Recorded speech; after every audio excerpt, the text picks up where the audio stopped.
Hello, this is Katie. Welcome back to my channel. I am going to be using Ghostly Greetings by My Favorite Things in their new release. I have a top opening 4.25 by 5.5 card, and then another piece of 5.5 by 4.25 cardstock. And I used the framelits circles from Stampin' Up. I used the third circle in, not counting the scalloped, the largest one. And I just cut a circle, I just centered it and ran it through my die cutter. And so I'll set that aside while we create the background. And I'm going to be using Wilted Violet and Picked Raspberry. And I grabbed my two Tailored Expressions brushes that match. So we have a pink and a purple. And it makes it super easy. This is the only reason that I blend more often, is that I've got one brush essentially for every color. There's a red and a pink. There's a light blue and a dark blue. There's like a brownish option for those shades. There's a gray for your grays and blacks, and they're all on a little spinny wheel, so it's perfect. And I actually store that in my hutch on the top shelf, since I made some space after destashing my woodblock stamps in my last destash, and now it's in there, so they're not collecting dust particles and little hairs and everything. So they actually have shelter now, which is nice. So I can just spin it around, grab the ones I want, and then kind of wipe them off and then put them back. So that helps. I just want the circle covered, so I'm just making sure to, I don't want to go too far to the edge, even though this card is the same size as the card base. And I am going to glue it straight down with my tape runner. I'm not going to lift it up on foam or anything, so you can't see the purple or the pink through the side. I'll be sticking it straight down, mostly for that reason, because I didn't want it to be able to be seen. And I also hit the top of the card. So here I wanted to add some water, and I probably should have done this more carefully, but I just sprayed a huge, just like splash, a little stream. But this actually turns out kind of cool. So I just did the rest of it like that. And I like how it looks through the circle. So it worked out. And so I'm going to set that aside. This is just normal cardstock. It's not like watercolor or anything. So I drenched it pretty good.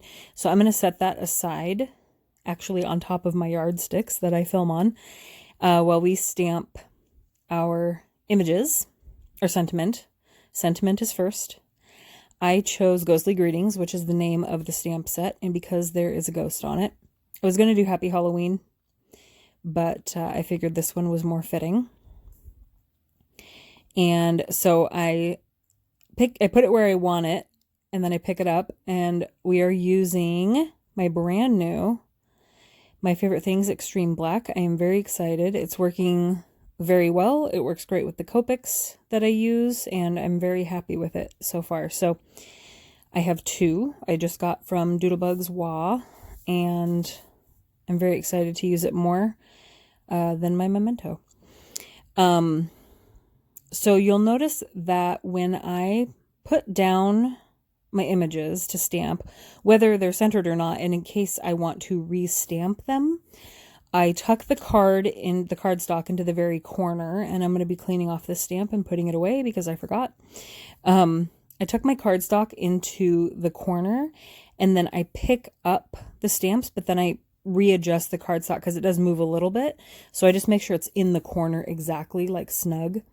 And then I stamp, and usually when your ink is off, the paper doesn't move and you lift it up. So I don't have to adjust it again for your second or third stamp.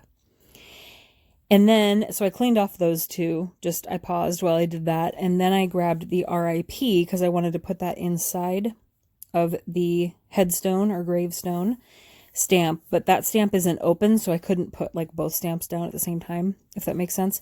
It doesn't have like a hole in the center. So I had to take that off and then stamp it after, which is fine. Then I'm just cleaning that off and putting it away and cleaning my whole window of my stamp platform, the Misty, and then putting that away. And then we are going to color our two images. This is a super simple card. It's just these two images. And so I'm using C2 for the ghost and 0 in my Copics. So I'm just kind of creating like an edge or a shadow of a ghost. I think this would be really, really fun with watercolor too, especially with a gray a Zig watercolor marker, or even just any gray watercolor, however you want to watercolor, I think would be really good to give it kind of that spooky, diffused edge. But I really like using Copics on the edges of ghosts and then using the Zero Copic. And the ink is behaving great through all of this, even when I color over the RIP several times, it doesn't bleed like my Memento has been doing to me. So really happy with this ink so far. And Doodlebugs carries this and also the My Favorite Things. And if she's out, she will be getting them back shortly. Feel free to just shoot her an email or message her on Instagram. But I will put my link down below if you haven't shopped with her before. She is located a few hours away from me in my state. She ships very quickly. It is free shipping over $30 all the time. And I have a link down below if you want to, if you're shopping for the first time, you get 15% off if you shop through my link. And then I just get like points that I can use, which would be awesome. But really, she's awesome to shop with and she's amazing. This combo, this gray Copic combo that I've been using, I used in my last video or the video before that, the C8, C6, and C4, because I had mentioned that I had never had even numbered grays before. I don't know why. I don't know when I first bought the grays. I'm going over the ghost again. It wasn't gray enough for me. But I just ended up with like a 9, a 7, a 5, and a 3. And that was it. In my warm grays, in my cool grays, I never really had neutral grays. And so I just recently realized that the Copic grays have even numbers too. And so I purchased some of those. And then I'm just using RV10 to give him some cheeks. And then I'm going to go ahead and die cut those out off camera so you don't have to watch me do that. And then I'm just going to run my tape runner very carefully. I got a little too close to the edge there. On the back side, making sure I kind of cover all the curves so it sticks down like I want it to. And then I'm going to center that from the top because that's where your fold is and you aren't going to be able to, you know, fix it or cut off excess or anything at your fold. So you always want to start sticking something down at the fold at the top or the side, depending on your top opening versus side opening card, is the best place to start when you're sticking something down.